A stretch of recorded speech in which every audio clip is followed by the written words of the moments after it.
네, 목요일 대담한 기자들의 뉴스 대담 시작하겠습니다. 오늘 함께할 세 분 차례로 소개해드리죠. 먼저 목요일 대담의 터줏대감 한겨레신문 김한 기자 어서 오세요. 네, 안녕하세요. 네, 한 3주 정도 연속으로 안 나오셨죠? 네, 꼭 네. 꼬집어 말을 하시네요. 네, 아니 전 말하고 싶지 않았는데요. 네. 우리 PD가 꼬집었어요. 네, 새해는 결석 자제 부탁드리고요. 최대한, 네. 자제해 보도록 하겠습니다. 알겠습니다. 그리고 조수원 기자 빈자리를 메워주실 두 분 새롭게 모셨습니다. 프레시안의 박세열 편집장 어서 오세요. 네, 안녕하세요. 안녕하세요. 이 박세열 기자는 세계는 그리고 우리는 하고 인연이 좀 있으시다고 들었습니다. 네, 그 세계는 우리는 시절에 한 2013년 정도에 네네. 뉴스 브리핑을 한 적이 있었는데 그렇군요. 한, 9개월 정도 그랬던 인연이 있습니다. 그땐 이름이 살짝 달랐군요. 예, 이름이 좀 달랐죠. 알겠습니다. 그리고 또 한 분 소개해드리죠. 직설의 정주식 편집장님 어서 오세요. 안녕하세요. 안녕하세요. 이 직설이네요. 직설. 설 아니고 썰입니다. 썰이군요. 예. 조금 낯선 분들도 계실 텐데 어떤 매체인지 간단하게 소개 좀 부탁드릴게요. 직설은요. 네. 그 사람들한테 뉴스를 왜 보지 않습니까? 이렇게 물어보면요. 보통 내가 너무 바쁘다. 혹은 뭐 뉴스가 너무 어려워서 못 따라가겠다. 네네. 뉴스가 좀 재미없다. 이렇게 말씀하시는 분들이 많이 계신데 네. 그러면 저희가 뉴스를 좀 맛있게 좀 재밌게 좀 요리를 해서 전해드리면 어떨까라는 생각에서 이 매체를 운영을 하고 있고요. 그래서 뭐 좀 딱딱하고 어려운 뉴스를 좀 뭐 재밌는 형식의 만화나 영상식으로 풀어서 그런 일을 하고 있습니다. 그럼 어떻게 볼 수 있습니까? 직설 홈페이지나 뭐 네. 직설 뭐 SNS에서 보실 수 있습니다. 그렇군요. 알겠습니다. 지금 소개해드린 세 분과 오늘 대담 이어갈 텐데요. 지금 유튜브로 생중계 중이니까요. 많이들 들어와 주시고요. 이 얘기를 한번 해보죠. 국회에서는 선거법 표결을 앞두고 있습니다. 선거법 다음 차례가 바로 공수처법인데요. 4+1 협의체가 공수처법 최종안을 공개했습니다. 박세열 기자 어떤 내용인지 간략하게 정리 좀 부탁드릴게요. 네, 먼저 이 공수처 수사 대상이 한 7천 명 정도 됩니다. 네. 그리고 대통령과 대통령 사촌까지 이내 친족이고 국회 그리고 사법부, 검사, 고위경찰관, 고위장교 이렇게 이제 고위 공무원들을 다 망라를 했는데 이들이 이제 다 수사 대상이고요. 네. 다만 기소 대상은 한 5천 명 정도 됩니다. 그 기소 대상을 조금 한정을 한 건데 기소를 할 수 있는 기관이나 수사 주체, 즉 셀프 기소나 셀프 수사가 어려운 판사, 검사, 고위 경찰로만 제한을 해서 기소 대상은 한 5천 명 정도 이렇게 되고요. 공수처장은 추진위가 꾸려집니다. 추천위. 예, 추천위가 꾸려지고 2명을 추천을 하게 되면은 대통령이 1명을 골라서 임명을 하게 되고요. 추천위원회에서는 야당 추천 인사 2명 중에 1명이라도 반대를 하면 애초에 추천에 못 올라가게 이렇게 만들어놨습니다. 7명이 추천위원인데 야당 추천 인사가 2명이고 그리고 6명이 의결을 해야 추천이 되니까 야당 추천 인사 1명이라도 반대를 하면 안 되게 돼 있죠. 그리고 이 공수처 검사 자격 요건이 법조 경력 10년에서 5년으로 조금 완화가 됐어요. 수정안에서. 그리고 검찰과 경찰이 범죄를 수사하는 과정에서 고위공직자 범죄를 인지한 경우 그 사실을 공수처에 통보하도록 해야 한다. 제일 논란이 되고 있는 그런 조항이죠. 또 대통령이나 대통령 비서실, 청와대는 공수처 업무에 보고를 받는 건 물론이고 일체의 관여도 하면 안 된다 이렇게 규정을 해놨습니다. 네, 알겠습니다. 여러 가지 내용들이 있는데요. 지금 검찰이 강하게 반발하는 지점이 있습니다. 사실은 전반적으로 다 마음에 안 들겠지만 공개적으로 할 수 있는 부분이 검찰과 경찰이 범죄를 수사하는 과정에서 고위공직자 범죄를 인지하면 그 사실을 즉시 공수처에 통보하게 된다. 이런 조항이 있는데 여기에 대해서 강하게 반발하고 있는 겁니다. 법안이 시행되면 수사 기밀이 청와대나 여권에 유출될 수 있기 때문이다라는 주장인데요. 김한 기자 어떻게 보십니까? 네, 뭐 29조 2항이죠. 오늘 하루 종일 시끄러웠는데요. 이른바 이제 범죄 통보 조항입니다. 이게 선거법도 지금 이제 아직 표결을 앞두고 있지만 내용이 복잡해갖고 사실 뭔지 잘 모르잖아요. 근데 공수처법은 더 이제 안 와닿거든요. 왜냐하면 수사기관끼리의 권력을 이제 어떻게 배분할 거냐, 뭐 수사권, 기소권 뭐 이런 것들이기 때문에 그래서 이 내용을 양측의 입장이 모두 설득력이 있습니다. 그러니까 그 적용 가능한 네. 이제 상황들인데 이거를 봐야 될 것 같아요. 지금 공수처법을 강하게 요구하고 있는 쪽들이 주장하고 있는 핵심 논리는 수사기관이 검찰이 너무 모든 걸 독식하고 있어서 수사기관 간의 상호 견제가 필요하다 네. 이런 논리거든요. 네. 근데 이걸 이제 반대하고 있는 입장들은 뭐냐면 공수처는 결국 대통령의 기관이 될 거다. 그렇게 되면 수사의 정치적 중립성을 잃게 된다. 이게 이제 반대하는 논리의 핵심이에요. 네. 그리고 이제 공수처를 또 도입하자는 여의도 정치권 논의의 한 축은 또 뭐냐면 이 민주적 통제예요. 검찰이 민주적으로 통제가 안 된다. 네네. 검찰이 자꾸 검찰권을 믿고 이제 권력에 도전한다든지 남용한다든지 이렇게 네. 하는데 이 공수처야말로 어떤 이제 수사의 민주적 통제를 위해서 반드시 필요하다. 이게 이제 앞선 그 수사기관 견제랑 이제 연결된 내용이죠. 네. 근데 여기서 이제 각각의 논리들이 다 설득력이 있는데 실제로 이게 현실에 적용을 하려면 굉장히 복잡한 과정이에요. 그래서 뭐 이 코너에서도 여러 번 얘기했지만 수사권과 기소권을 분리하는데 핵심적으로 검찰도 95%의 수사를 경찰에 줘도 상관이 없습니다. 왜냐하면 실제로 지금도 대다수의 형사 사건이나 일반 사건들은 경찰이 하고 있어요. 하고 수사를. 있죠. 네. 근데 핵심적으로 5%의 특수수사 에 대한 수사권과 기소권을 검찰이 갖고 있지 못하면 과연 검찰이 지금과 같은 권한과 기능을 계속 유지할 수 있느냐. 네. 이게 사실 핵심이거든요. 네. 근데 이 공수처가 가지고 있는 29조 2항은 말하자면 그걸 한 줄로 압축한 거죠. 모든 고위공직자의 범죄를 수사, 인지하게 되면 바로 그걸 공수처에 통보해 줘야 된다. 이게 이런 거거든요. 네. 그럼 검찰 입장에서는 이렇게 저렇게 사회적 논의와 개혁 논의에 맞물려서 일반적으로 수사권과 기소권을 일부 나눈다고 하더라도 우리가 수사 과정에서 인지한 거를 어떻게 바로 그 공수처한테 알려주냐. 네. 근데 그렇게 되면 공수처가 만약에 그걸 알고 수사를 안 하면 어떡할 거냐. 공수처는 뭐 예를 들면 민주적 통제를 덜 받는데 우리보다도 왜냐하면 인사권이나 이런 범위도 좁고 네. 여러 가지 있기 때문에 그러니까 이제 그거의 문제를 형식 논리적으로 29조 2항은 말이 안 된다 이렇게 제기하고 있는 거고 네. 자유한국당은 여기서 한 발 더 나가서 이렇게 되면 공수처는 괴물기관이 되고 만다. 왜냐하면 모든 이제 고위공직자의 정보가 공수처로 집중될 수밖에 없다. 뭐 이렇게 지금 얘기를 하고 있는 거죠. 정주식 편집장님은 어떻게 보십니까? 이런 주장이 설득력이 얼마나 있습니까? 지금 검찰이 반발하고 있는 그 조항, 그러니까 네. 공수처에 수사 내용을 통보해야 된다, 사전에 통보해야 한다고 하는 이 조항에 반대를 하고 있는데 네. 사실은 그 반대의 내용을 보면 기본적으로 그냥 공수처 설치 자체에 반대하고 있구나 이런 게 좀 확실히 드러나는 것 같아요. 네. 일단 그 공수처가 그걸 다 가져가면 뭐 과잉 수사나 혹은 뭐 축소 수사 이렇게 입맛에 맞는 그 권력의 입맛에 맞는 수사를 하게 될 것이다라고 주장을 하고 있는데 네. 사실은 그 비판의 내용이 정확하게 지금 검찰 자신이 지금 자신을 향해 있는 비판의 내용과 일치하기도 하거든요. 네. 결국에 김한 기자 말씀하신 것처럼 지금 공수처의 어떤 정치적 중립성을 신뢰하지 못하겠다. 근데 만약에 이 독소 조항을 뺀다고 해도 네. 검찰이 공수처를 바라보는 이 시각이 달라지진 않을 거거든요. 네. 그래서 사실상 그 검찰이 공수처의 어떤 지위나 권한의 그 취지 자체에 지금 반대하고 있다. 이걸 천명했다고 볼 수 있을 것 같고요.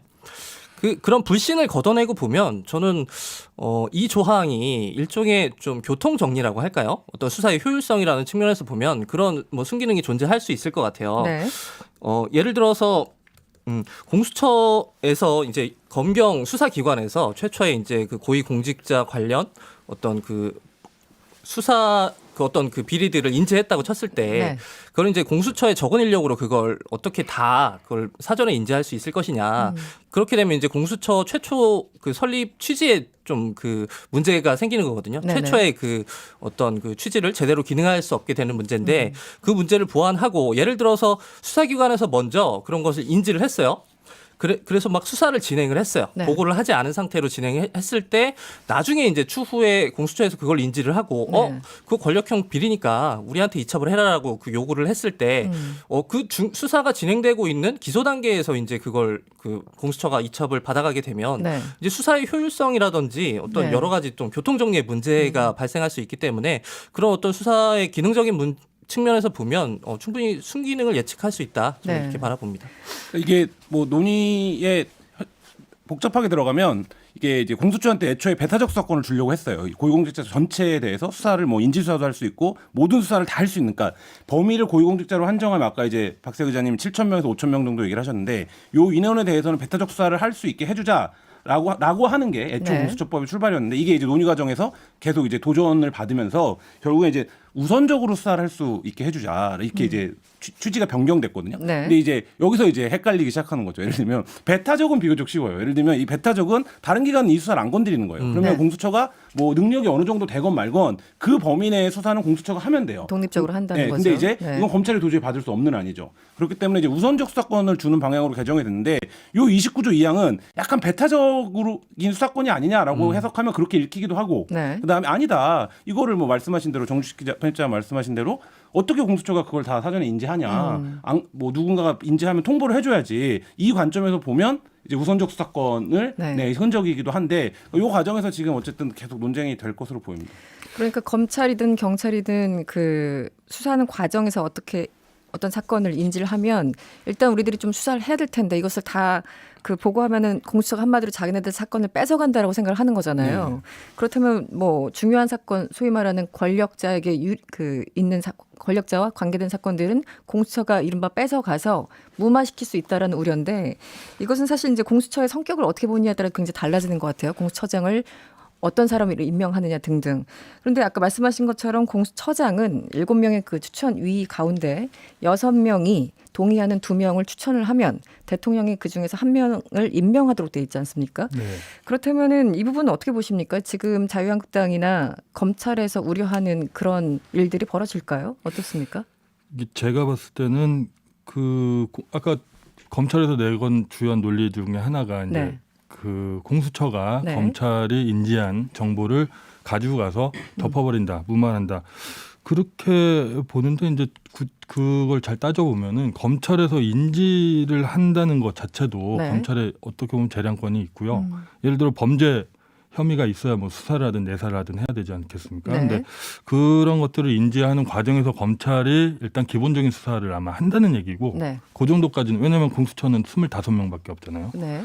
검사가. 그리고 또 한 가지 그 인지한 거를 공수처에 보고를 했다. 그러면은 그 보고가 제대로 처리됐는지 안 처리됐는지를 가장 잘 아는 조직은 바로 검찰이 될 거라는 거죠. 네. 네. 왜냐하면 자기들이 보고를 했는데 공수처가 뭉갰다는 거는 검찰이 그거를 가장 잘 알고 있는 거예요. 네. 예를 들어 수많은 그런 보고들을 올렸을 때 이거는 중요하다 해서 공수처에 검찰이 보고를 했는데 그러니까 양쪽 다 견제가 될 수 있다는 양쪽 다 거네요. 견제가 될 수가 네. 있는 거죠.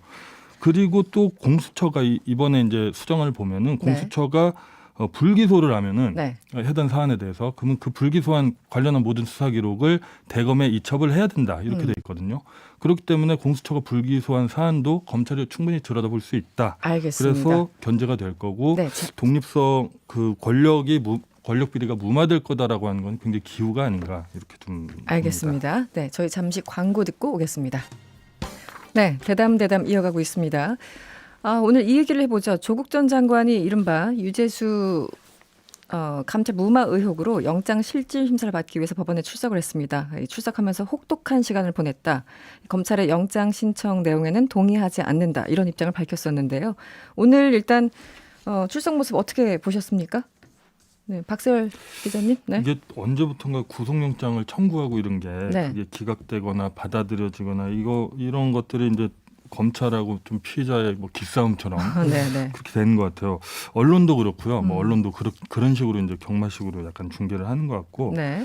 검찰도 마찬가지로 이용을 하는 것 같아요. 구속을 하는 거 이게 수사의 목적이 구속이 아닌데 그렇죠. 구속을 하는 걸 좀 구속으로 여론을 좀 등에 업고 네, 뭐 네. 이렇게 하려고 좀 이용하는 부분 이런 것들도 좀 보이고 뭐 그런 부분들이 좀 보였는데. 알겠습니다. 오늘 조국 전 장관 출석할 때 혹독한 시간을 보냈다 이런 표현을 썼어요. 네. 그리고 뭐 예상했던 것처럼 영장 신청 내용에는 동의하지 않는다. 어떻게 보였습니까, 정주식 편집장님은? 조국 전 장관은 네. 뭐 일관되게 정무적 책임은 본인에게 있지만 법적인 책임은 없다라고 말씀하고 계시는데 네.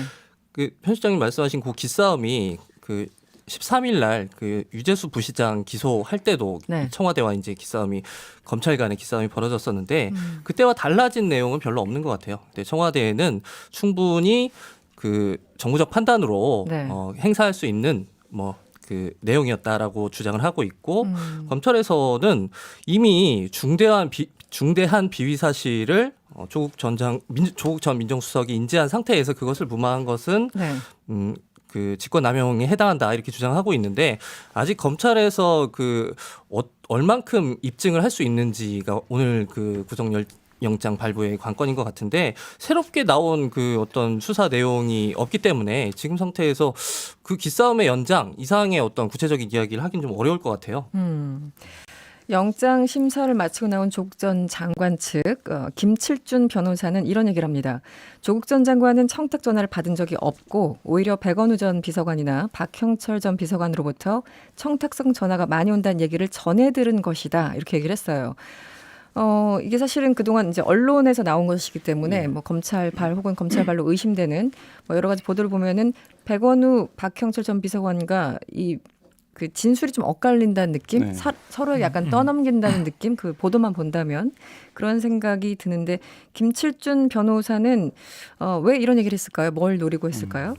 저는 엇갈린다고 보지는 않는데요. 네. 왜냐하면 이제 이 백원우, 박형철 두 이제 비서관의 발언도 언론이 이렇게 했다고 하더라라고 하는 전언을 보도하는 거기 때문에 그렇죠. 네. 직접적으로 뭐 예를 들면 조국 민정 그 수석에게 청탁을 했다 이런 얘기가 이제 법정 증거로 나오거나 뭐 이런 상황은 아니었기 때문에. 네. 근데 이제 이런 것 같아요. 그러니까 조국 그 민정수석 입장에서는 내가 청탁을 받지 않았고 나는 감찰 중단을 지시한 적도 없다. 이게 시종일관 같은 논리거든요. 다만 정상적인 프로세스에 의해서 감찰을 종료하고 이첩한 것이다. 네. 이게 이제 입장이라는 거죠. 그러니까 정무적 판단을 했다. 네, 그렇죠. 네. 그러니까 자기는 청탁을 받지 않은 거예요. 그러니까 자기는 정상적인 업무 범위 안에서의 판단을 했다. 이게 얘기인 거고 백원호 전 민정비서관이나 박형철 전 반부패 비서관 입장에서 보면 청탁성 전화를 받았지만 감찰을 진행을 한 거예요.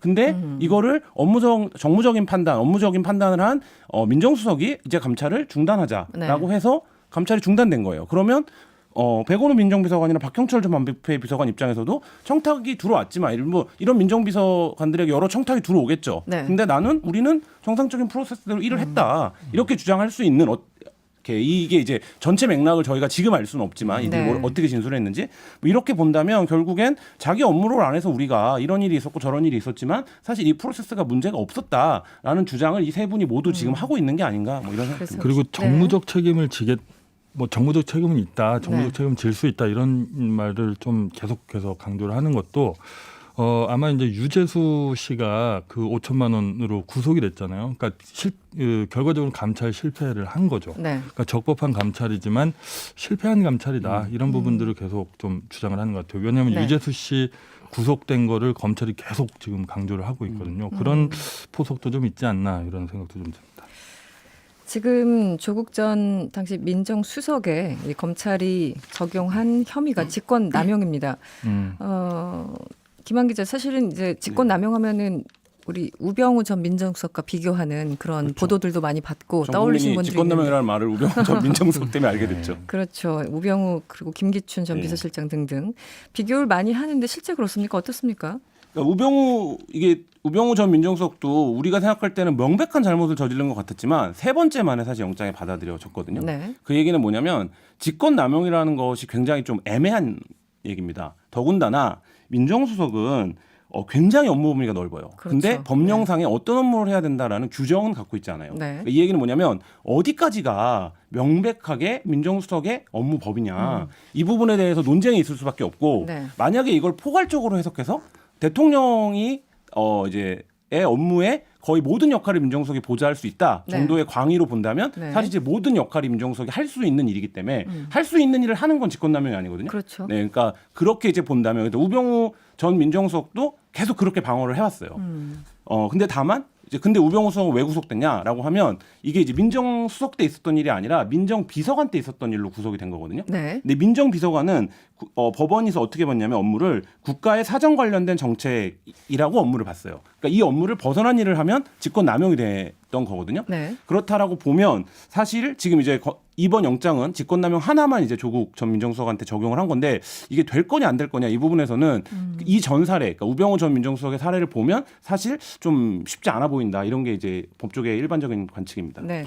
지난해 사실 우 전 수석 같은 경우는 추명호 전 국정원 국익정보국장을 통해서 자신을 감찰하던 이석수 전 특별감찰관을 사찰한 혐의, 그리고 블랙리스트 관련해서 1심에서 1년 6개월을 실형 선고받은 그런 상황입니다. 그리고 지금 재판이 이어지고 있고요. 네, 어떤 특별감찰관 사찰을 했던 그 부분에서 이제 사실 증거인멸이 한 것이 우병우가 인정이 된 것이거든요. 네. 그래서 이번에 이제 조국 전 수석 같은 경우도 이제 증거인멸 뭐 이런 부분들을 좀 본다고 하면 검찰에서 주장하는 거는 어찌됐든 이제 감찰 관련한 보고서가 없다. 이런 부분들을 계속 강조를 하고 있는 건데 네. 뭐 사실 우병우하고 단순하게 비교하는 거는 뭐 사실 말이 안 되죠. 혐의 내용 왜냐하면 자체가 우병우는 다르다? 말씀하신 대로 굉장히 여러 건이 중첩된 사건이고 네네.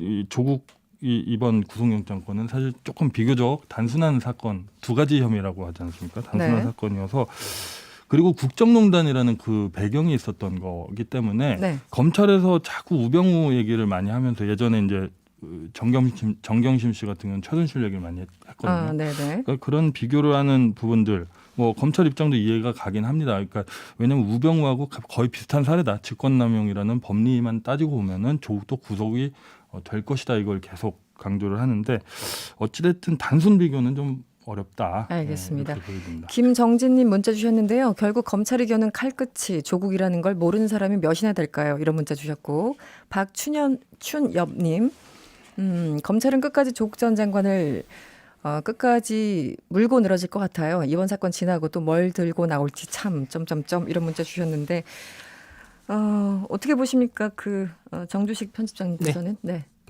윗선이라고 윗선, 하면 네. 예, 뭐 조국 전 장관의 윗선이라고 하면 뭐 대통령을 뜻하는 거겠죠. 그러니까 이 그렇죠. 수사에 민정수석 위에는 사실상 예. 대통령이죠. 칼날이 대통령을 겨냥할 거냐. 네. 근데 지금 이 건에서는 좀 너무 많이 나간 이야기 같고요. 전혀 뭐 지금 일단 조국 전 장관 본인에 대한 혐의를 입증하는 것도 지금 쉽지 않아 보이거든요. 아까 그 우병우 건이랑 비교했을 때 다시 보면 우병우 민정수석에 대한 구속영장 당시의 쟁점이라고 하면 그 최순실 안종범의 그런 국정농단 행위에 대해서 인지를 하고 있었느냐부터가 쟁점이었거든요. 네네. 근데 이번 건 같은 경우에는 조국 전 장관이 그 본인이 그 감찰 그 정무적 판단에 의해서 감찰 중단을 했다라는 사실을 인정하고 있고 내용을 본인이 다 인지하고 있고 이제 그 부분에 대한 어떤 판단만이 남아 있기 때문에 오히려 그런 그 정성적인 판단을 입증하기가 검찰 입장에서 우병우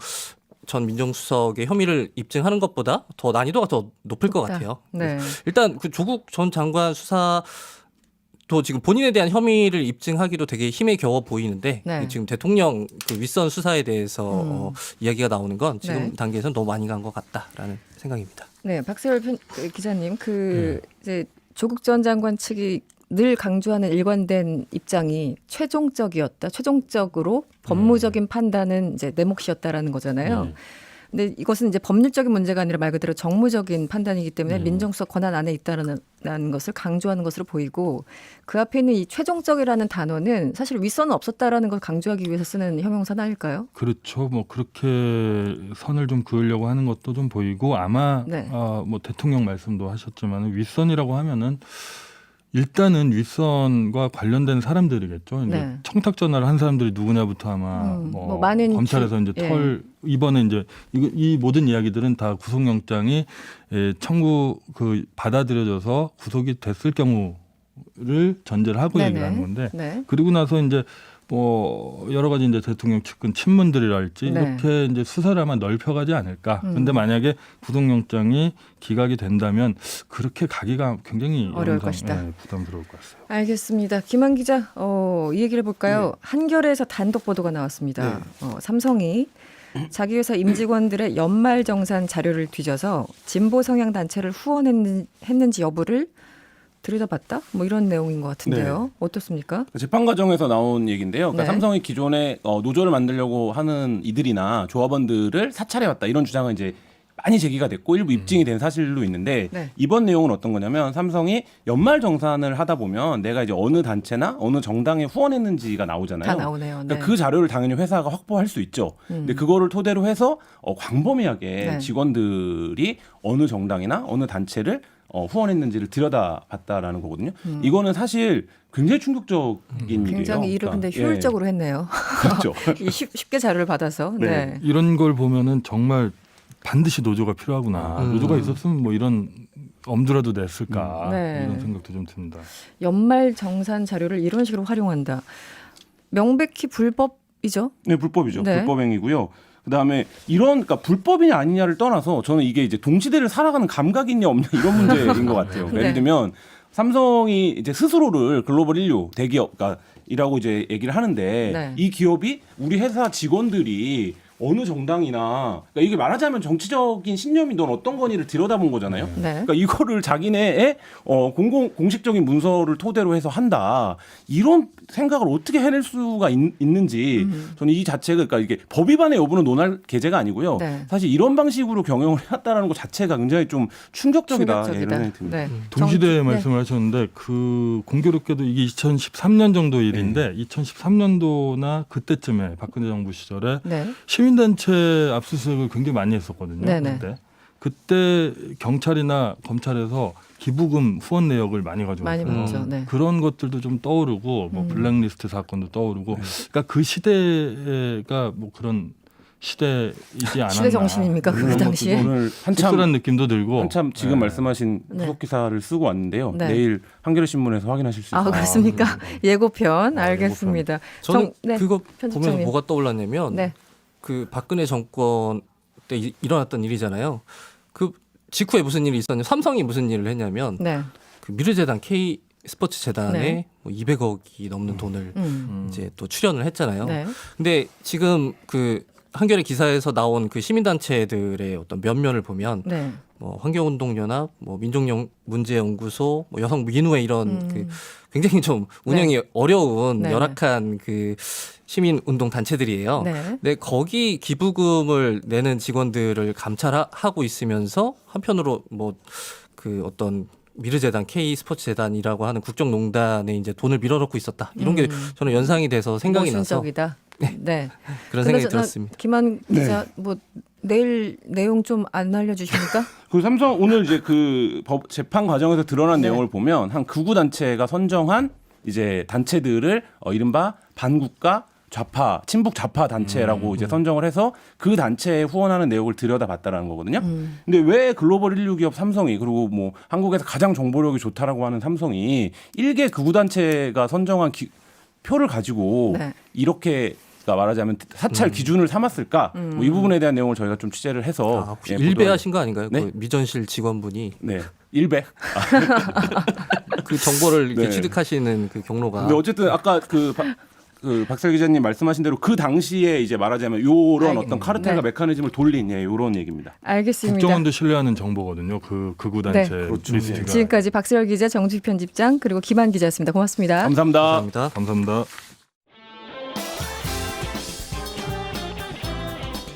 여러분의 퇴근길을 꽉 채워드립니다. 평일 저녁 6시 5분 이승원의 세계는 그리고 우리는